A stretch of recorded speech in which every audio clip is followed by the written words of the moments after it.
நம்ம பார்க்க போகிறது ரொம்பவே டேஸ்டியான கருவாடு தொக்கு எப்படி செய்யலான்னு பார்க்க போகிறோம்.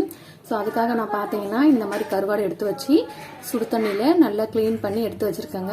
நீங்கள் வந்து எந்த கருவாடு எடுத்தாலும் சரி, உங்களுக்கு எந்த மாதிரி பீசஸ் வேணுமோ அதே மாதிரி கட் பண்ணி நீங்கள் க்ளீன் பண்ணி சுடு தண்ணியில் வந்து நல்லா வாஷ் பண்ணிவிடுங்க. வாஷ் பண்ணிவிட்டு அதுக்கப்புறம் சில்லு தண்ணியில் வந்து ஒரு 4-5 முறை நல்லா கழுவுனீங்கன்னா க்ளீன் ஆகிடும். ஒரு 5-6 முறை கழுவுனாதான் அதில் இருக்கிற அந்த உப்பு வந்து கொஞ்சமாவது குறையும். பாருங்க, இது போல நல்லா க்ளீன் பண்ணிட்டேன். இது மாதிரி நம்ம செய்யும் போது என்ன ஆகும்னா, குழம்புல போடும்போது தொக்குல செய்யும் போது கரைஞ்சிரும் சில நேரத்தில். அந்த மாதிரி கரைஞ்சிடாம இருக்கிறதுக்காக நான் இன்னைக்கு வந்து கொஞ்சமா எண்ணெயில வந்து பொரிச்சு எடுத்துட போறேன். பொரிச்சு எடுத்தோம்னா அதோட டேஸ்ட் வந்து வேற லெவல்ல இருக்கும்.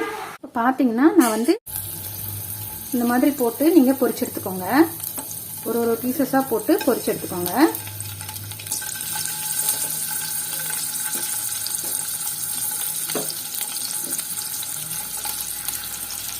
இது பார்த்தீங்கன்னா நான் நல்லா ஃப்ரை பண்ணிட்டேங்க.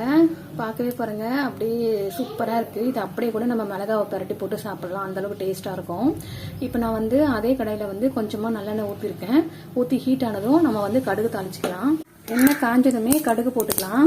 கடுகு பொரிஞ்சிருச்சு. இப்போ நான் வந்து ஒரு கைப்பிடி அளவுக்கு பூண்டு இந்த மாதிரி கட் பண்ணி எடுத்திருக்கேன், அதை சேர்த்துக்கிறேன். ஒரு 4 வெங்காயம் கட் பண்ணி வச்சுருக்கேன், அதையும் சேர்த்துக்கோங்க. இது செய்யறதுக்கு மொத்தமே நமக்கு வந்து 5 நிமிஷம் போயிடுங்க. ஈஸியாக சீக்கிரமாக செஞ்சிடலாம். வெங்காயம் நல்லா செவந்து வரட்டும். நம்ம கொஞ்சம் தேவையான அளவுக்கு உப்பு சேர்த்துக்கலாம். உப்பு வந்து கொஞ்சமாகவே சேர்த்துக்கோங்க. கடைசியில் வேணா இல்லைனா சேர்த்துக்கலாம். ஏன்னா இது வந்து கருவாடு தொக்குன்றதுனால கருவாட்டில் வந்து நிறையவே உப்பு இருக்கும். நம்ம 2-3 வாட்டி வாஷ் பண்ணிட்டோம், இருந்துமே வந்து நம்ம பார்த்துக்கிறது ரொம்பவே நல்லது. பார்த்தீங்கன்னா வெங்காயம் வந்து நல்லாவே வதங்கி வந்துருச்சு.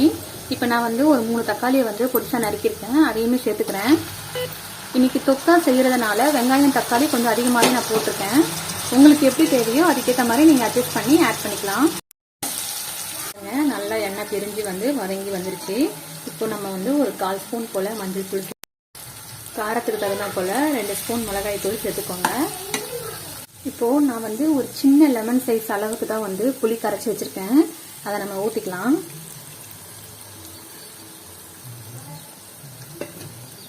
ஒரு 1/4 கப் போல தண்ணி ஆட் பண்ணிக்கோங்க.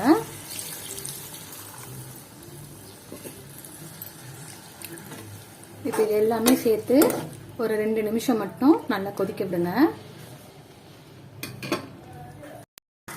பாருங்க, சூப்பரா எண்ணெய்லாம் பிரிஞ்சு நல்லா வந்திருக்கு.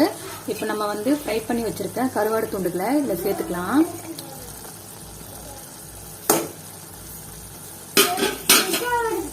இப்போ கொஞ்சமாக கருவேப்பிலை போட்டுருங்க. போட்டுட்டு நல்லா மிக்ஸ் பண்ணி விட்டுடுங்க. மிக்ஸ் பண்ணிவிட்டு ஒரு 5 செகண்ட் மட்டும் மூடி வைங்க. தொக்கு சூப்பராக ரெடி ஆகிடும். பாருங்கள் ஃப்ரெண்ட்ஸ், நல்லா வந்து எப்படி எண்ணெய் பிரிஞ்சு சூப்பராக வந்து கிரேவி ரெடி ஆயிடுச்சு. கருவாடு தொக்கு செமையாக இருக்குது. சுட சுட சாதத்தில் சாப்பிட்டா அவ்வளோ டேஸ்ட்டாக இருக்கும். இப்போ நான் வந்து ஸ்டவ்வை ஆஃப் பண்ணிடுறேன். இந்த அளவுக்கு தொக்கு வந்து போதும். இதை வந்து நீங்கள் ரசத்துக்கு தொட்டு சாப்பிடலாம், இல்லை அப்படியே வந்து சாதத்தோட பிணைஞ்சு சாப்பிட்டீங்கன்னா செம்ம டேஸ்ட்டாக இருக்கும். கருவாடு எல்லாமே வந்து கரையாது ஃபுல்லாக, ஏன்னா நம்ம வந்து ஃப்ரை பண்ணி போட்டிருக்கோம். ரொம்பவே டேஸ்டான கருவாடு தொக்கு எங்கள் வீட்டு ஸ்டைலில் உங்களுக்கு செஞ்சு காட்டியிருக்கேன். இந்த ரெசிபி வந்து உங்களுக்கு கண்டிப்பாக பிடிச்சிருக்கோம் ஃப்ரெண்ட்ஸ். நீங்களும் உங்கள் வீட்டில் செஞ்சு பார்த்துட்டு எப்படி இருக்குன்னு கமெண்ட் பாக்ஸில் சொல்லுங்கள் ஃப்ரெண்ட்ஸ். இந்த ரெசிபி உங்களுக்கு பிடிச்சிருந்ததுன்னா லைக் பண்ணுங்க, ஷேர் பண்ணுங்க, மறக்காம சப்ஸ்கிரைப் பண்ணுங்க. எல்லோரும் இன்புற்றிருங்கள். நன்றி.